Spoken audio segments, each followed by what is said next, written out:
Well, the customer's complaint on our Maxima was a little roaring when driving. That was an understatement. Didn't even make it on a test drive. Just pulling in from the parking lot, it felt like the wheel's gonna fall off. Man, this one's a no-brainer. But we're still gonna have to diagnose it and fix this Maxima today on Tech Garage.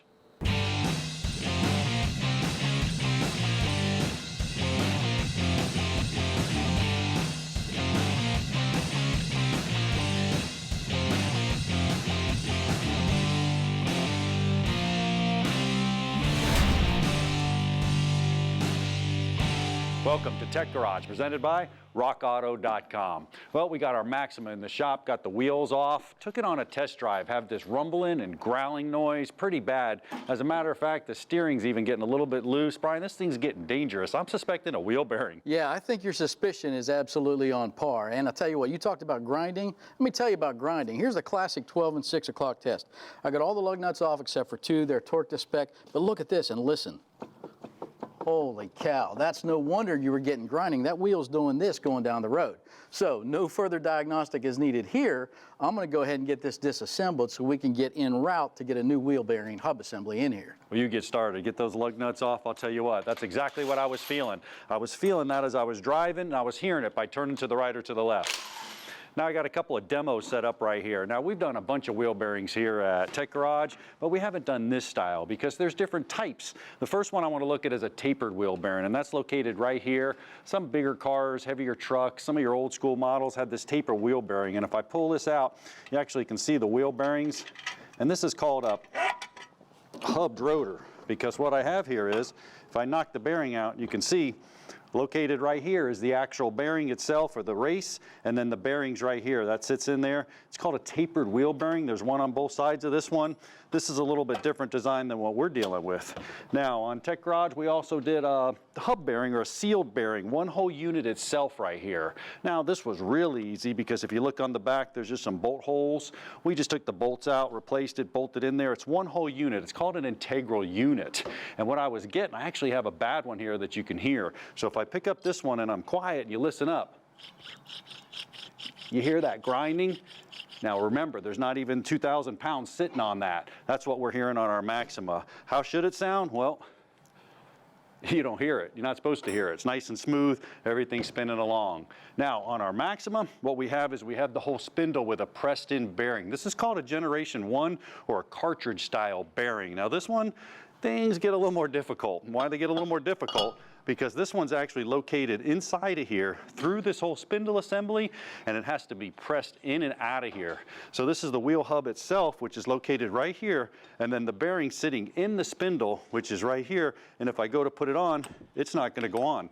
Why? Well, we're going to need a press to do that. This bearing's actually pressed in and pressed out. And it's a pretty complex job. The whole wheel assembly hub has to come off, then the bearing, then we have to put everything back together. And we'll get to that in a little bit. But what we need to do first is get this whole assembly off the Maxima. Let's check in with Brian. See how you doing here, Brian. All right, we got the caliper hung up here safely with our best friend, the bungee cord. All right. I've got a lot of the lower strut mounting bolts are ready to come out. Let me give a little encouragement here.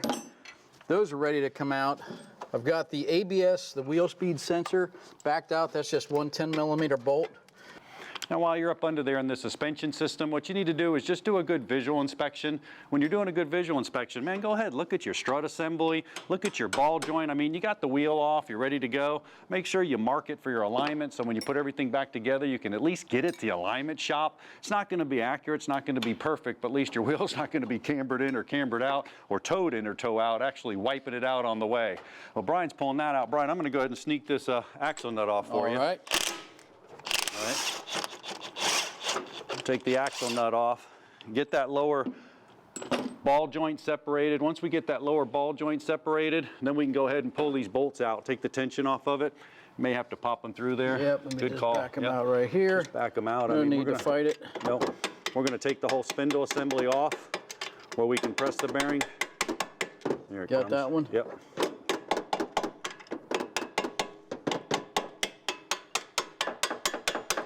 Keep going, there it goes. Now, how about the bottom one here? There we go. There we go, got Perfect. it. Yep. Now we'll just take the ball joint off. We'll go ahead and separate that. And then what I'm going to do is I'm going to take that whole spindle. We got two options. We can go ahead and press it out here on a car with a special set, but I'm going to take it over to our Woodward Fab Press. Chief Tech Chase is over there. He's going to give me a hand. We'll do that right when we return with more Tech Garage, presented by RockAuto.com. Tech Garage, presented by RockAuto.com, is being brought to you by Borla, the world's most winning exhaust. Evapo-Rust, super safe rust remover. And by RockAuto.com, all the parts your car will ever need. Welcome back to Tech Garage, brought to you by RockAuto.com. Now we got our spindle off and we're ready to push the bearing in. But you know, it's always a good idea to have a second set of hands when you're doing this. It's almost an art form. And even better yet, we have Chief Tech Chase. He's a master tech, so this is going to be even easier. But this is not a real easy job. It's sure not, John. There's a lot of parts in here that can come apart, so safety is a big player. Couple more hands, couple more set of eyes makes a big difference. It really does. And you know, we got a couple of options. Brian made such short work of taking that spindle off. We're going to go ahead and do it on our Woodward Fab Press. Now they sent over a brand new press. We're going to give it a test run and it should work really easily. I love that product, number one. Now you can also go down and you can get a set like this one right here. Now this just does it on the car, a little more difficult. There's a whole adapter set. You just got to go through the adapters. But whenever you're pushing a bearing, man, we have a whole array of adapters and things. We want everything level. We want everything perfect. So step number one, well, what we had to do, first thing we had to do is actually pull the actual hub bearing out of there, the whole hub itself with the tire bolts to it. And that's just a matter of setting up the press. We set up the press, we got the tunnel on there, we got it up high enough so it would drop down, then without taking any clips off, we just pushed down on the top of it from the back side, it fell out right through the bottom, voila, the hub was off. Now what do we do? Well, then we got to press the bearing out, but these bearings, you know, they have clips in there, and some do, some may have, may not have, so you have to look at each side and see what you need to push it out. You may have different size tips there on the end of the press to push it out, different types. So just be careful. It's a lot of pressure getting put on those bearings. Yeah, and that was as easy as putting a screwdriver in there and just popping it out of there. Once we got that off, we were ready to actually push the bearing out itself. Now, to do that, we wanted to make it perfectly level. So we got a little tube, we put it on there. Our adapter fit right on the outside of the bearing, but not enough where it's going to actually rub the housing. A couple of presses, we got the press straight, we got it going, we pressed it down, bearing popped right out the bottom, bam, there it was in our hand. Yep. Well, you know, John, you may have to fabricate different kinds of plates, different kinds of sizes, just to make it all work. But the key there is it's got to be flush, so to make a nice, smooth transaction to get that bearing out of there. And that's what we did. We put the clip back in, put it on the other side, and the way we took it out, we just reversed the procedure. We went ahead and pressed it in, and we were watching it. Once it started to get tight in the gauge, we knew we were seated there, and we put the other clip in. Chase, it's a matter of now just putting that hub in. Yeah, let's do it. So you grab the hub, and I'll grab the adapters, and we'll try to get it level. Now what I did, I actually took a bolt and I put it in here where the actual steering stop was. Why'd I do that? Once again, to get this thing perfectly level, went down, welded up a little piece here that I can put on there. So now I want to get down here and I want to look. I want to make sure this thing's looking pretty level because we have our clips in and we're going to push that hub back in there, all the way back in there. And once we do that, this is one of the most critical steps here, okay? And why is that? Is because now we have a chance to separate and push that bearing and do some damage. So once you got it straight, you hold it. You ready? Yeah, I think I'm ready. Okay, I'm gonna bring it down. Now this is nice. We got our handle right over here. We got our 20-ton Woodward Fab Press. Got a gauge right up here I can watch. Starting to go down. There it goes, man, just like butter. All right, so it's going down, it's seated. Great. All we need to do now is just finish pressing this thing, get it over to Brian, get it back on the car. Man, this thing's going to be like new. Well, while those boys are working the magic over there, I took a few extra minutes to look around and do a really good visual inspection in here while I can see everything. Keep in mind, the condition of that bearing was rough. So I'm looking for any type of obvious damage here on the control arm. No chips or fractures or anything that I can see. I think we're okay, but take a few minutes and do that.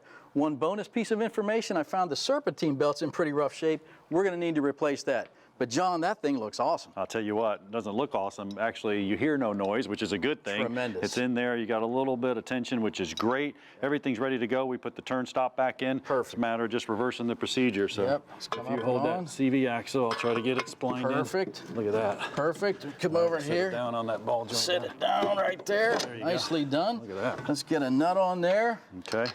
Yeah, and I'll tell you what, so all we have to do now is just, as you said, reverse the process. You know, we're gonna get the lower strut mounting bolts back in, we're gonna get the caliper mounting bracket back on, we're gonna torque everything, we're gonna set the car down, Then we're going to torque everything again, and then we need to get it to a professional alignment shop and really seal this job up right. Yeah, and even though we marked it, you know, our spindle right here going up to our strut assembly, I'll get that line back up for you up here a little bit. Perfect. While you're getting that nut in. There we go. Thank Look you. at that. Yep. All right, we'll get those nuts in. Even though we marked it, and we're going to try to get it to about 0 camber the best we can. Yep. At least eyeballing it, you still, like you said, you're going to have to get an alignment. And don't forget, torque specifications are key. I mean, you have to get the torque specifications. This is what's holding your wheel on, man. I mean, Yeah, this is it's whole a assembly. big deal. It Yeah, really is. This made a big difference. I'll tell you what, Brian, you had mentioned serpentine belt. Yeah. Well, today, when we go to Project M&M, we're going to look at the accessory belt drive system, and we're going to change the serpentine belt. So stick around. There's plenty more. Tech Garage, presented by rockauto.com.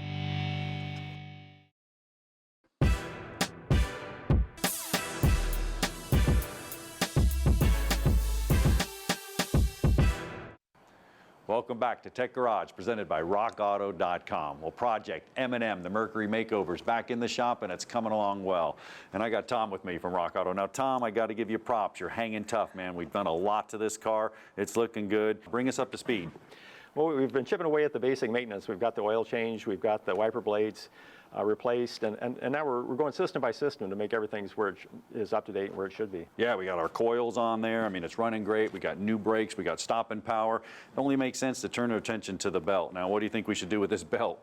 We can test it, but it's 10 years old. I think it's the original belt. It needs to be replaced. And we can test it a couple ways right at the house. You can go ahead and get one of these fancy gauges. This actually tell you if it's good or bad. But Tom, you got an easier way to do it. Yeah, I'll just spray this water bottle on a long section of belt while Right. the engine's running.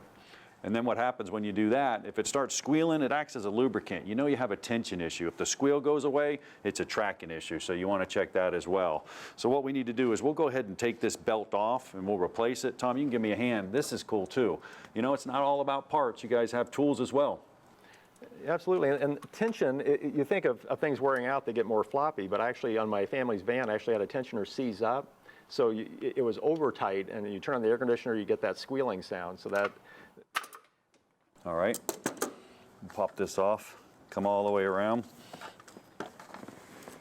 Now another thing you want to do too is before you pull your belt off, you want to make sure you either take a picture of it or you get your routing diagram. Now we got our routing diagram right off the service manual so we can see it. One other thing, we also took our tank off, our radiator tank, just so you can get a better look down here at the system. Now it's truly a system, Tom. We're talking about a system because we're going to replace the actual idler pulley and we're going to replace the tensioner as well because it's an accessory belt drive system. It all works together.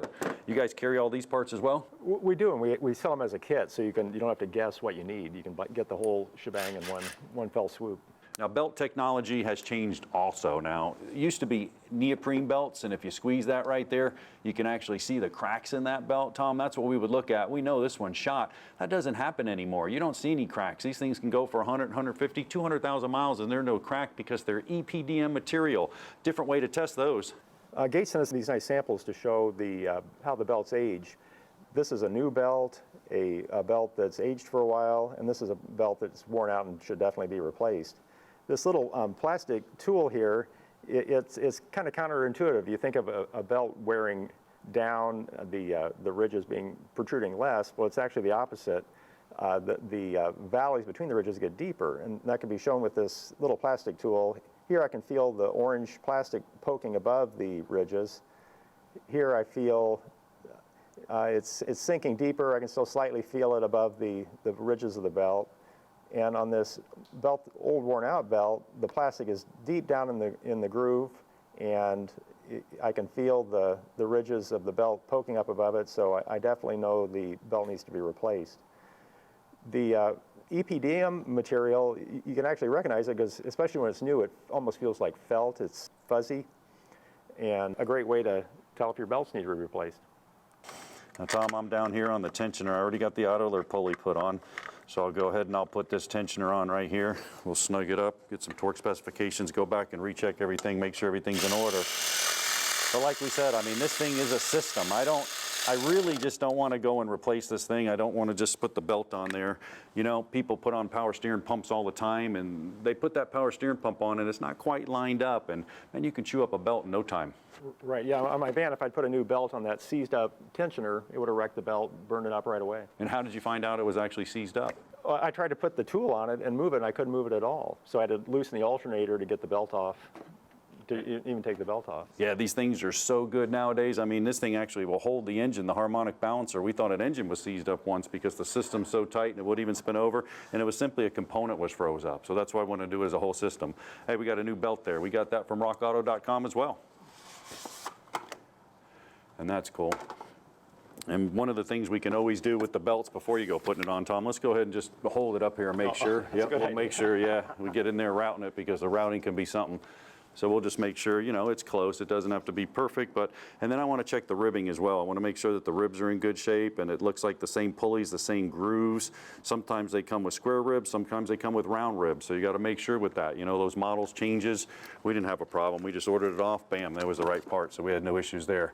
Now it's just a matter of following the belt routing. I'm going to need your help there. We'll have to go around the harmonic balancer, and if you get on the pulley over there and help me out, we'll go that side, and then it's coming around to the pulley all the way through, down under the air conditioner, and back up to you on the alternator.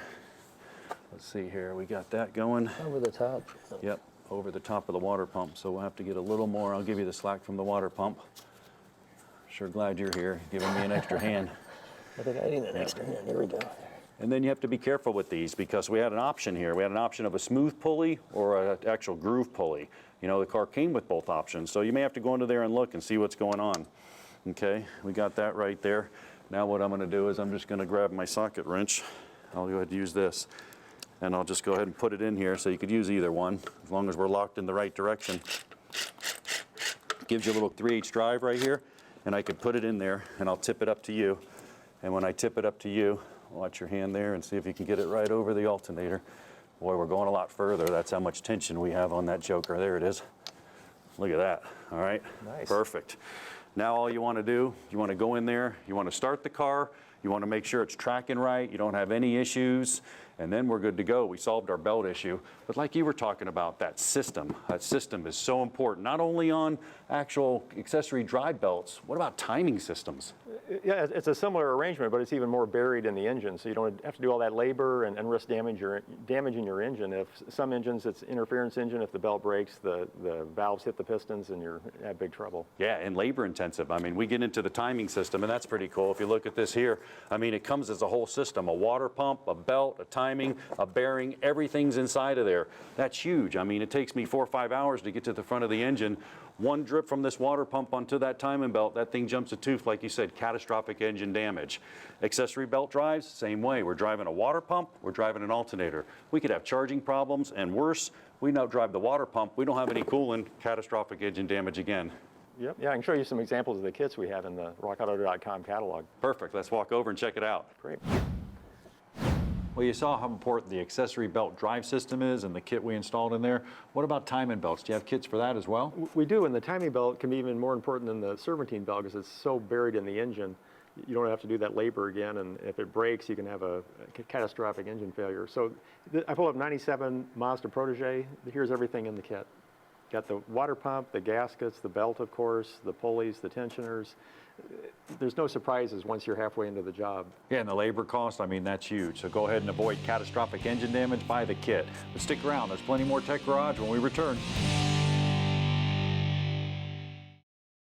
Tech Garage, presented by RockAuto.com, is being brought to you by Z-Max, the one product for your engine, transmission, and fuel system. AP Laser, leading the way. And by RockAuto.com, all the parts your car will ever need. Welcome back to Tech Garage, presented by RockAuto.com. Well, our video question has to do with stethoscopes we're going to use today, and rest assured, we're not doctors. Let's check it out. I got this four-wheel drive truck here, and I just take it off-road. I abuse it and just do whatever I want to with it. Well, I get on the road, and it's got this loud humming noise to it. I turn to the left or turn to the right, and it gets louder. What do you guys think? Dustin, it sounds like you have a ton of fun with that truck, and that's awesome. Well, you got a couple choices. Either turn up the country music even louder and ignore the problem, or actually fix it. So there's a couple easy checks anybody can do to see if you've got a wheel bearing or hub assembly problem. Yeah, and the first thing you do is real simple. Just get it up in the air. You showed a little bit on the Maxima today, where you just take the wheel at 6 o'clock and 12 o'clock and pull it back and forth. It may be flopping around as bad as our Maxima was. You know where it is. But if that's not the case, swerve to the right or to the left. You're telling me it changes. That's pretty much taking the weight on it and the load off. That's a lot of weight. So when you get it off the ground, it may not be as loud, so a stethoscope is a good choice. Beautiful thing. Let's put it right here. Yep. Anywhere you get good surface area, good. Spin it, John. I hear a slight rumbling, grumbling in there. You can imagine with 1,000 pounds over the wheel and articulation, that would really grind. Yep, and I got an electronic stethoscope right here. Now this is pretty high tech. This is cool. Oh, yeah. If that doesn't pick it up, now this will pick up anything. Don't you yell into that. Put that in there. Well, here's something you're familiar with. Oh, yeah. I would like a number 6 with fries. Oh, boy. Here you go. All right, you ready? Go ahead, spin that. All right. Oh, yeah. Amplified growling. You can definitely hear damage in there. Big time. Yeah, big time. All right. And my fries are ready. Okay, great. So here's the deal. Go ahead and do that. Now, one other one, dial indicator, man. This is absolutely precise. You go on there, you go to your hub, you eliminate the rotor, you eliminate any other run out, and then you spin it. You zero your dial indicator here, and when you zero it, and we got a little play here on the table, but we still have some run out. There it is right there. That's the worn spot in that bearing that's allowing that to move. And that's not a good thing. Nope. Nope. Got to replace that. Yep, especially anything over 3,000s, man, that's going to be a problem. Well, what about our Maxima, though? I mean, that was a tough bearing. That was substantial. Remember the clunking on the 12 and 6 o'clock check? I mean, you could feel it and hear it. That was bad. That was rough. Yeah. But using that press made easy work of that job. Yep. Put it back on, took it for a test drive, rumbling was gone, went ahead and did both sides. If that side's that bad, Dustin, you probably want to do the same thing, address both sides of the car. These are, especially on that truck, it's probably just going to be a bolt-on detachable hub because he said it was a four-wheel drive. Yeah, and if you're off-road a lot, keep everything greased up in that front end. Get Moog tie rod ends, keep it all greased up. You won't have any problems. And Dustin, you want to do that because if it ends up like this one right here, your wheel's going to fly off. Not a good thing. Hey, come see us on Facebook, YouTube, and Twitter every week. We love hearing from you guys. Keep the questions coming. Absolutely. And we're out of time for today. So join us next week right here at Tech Garage, presented by RockAuto.com.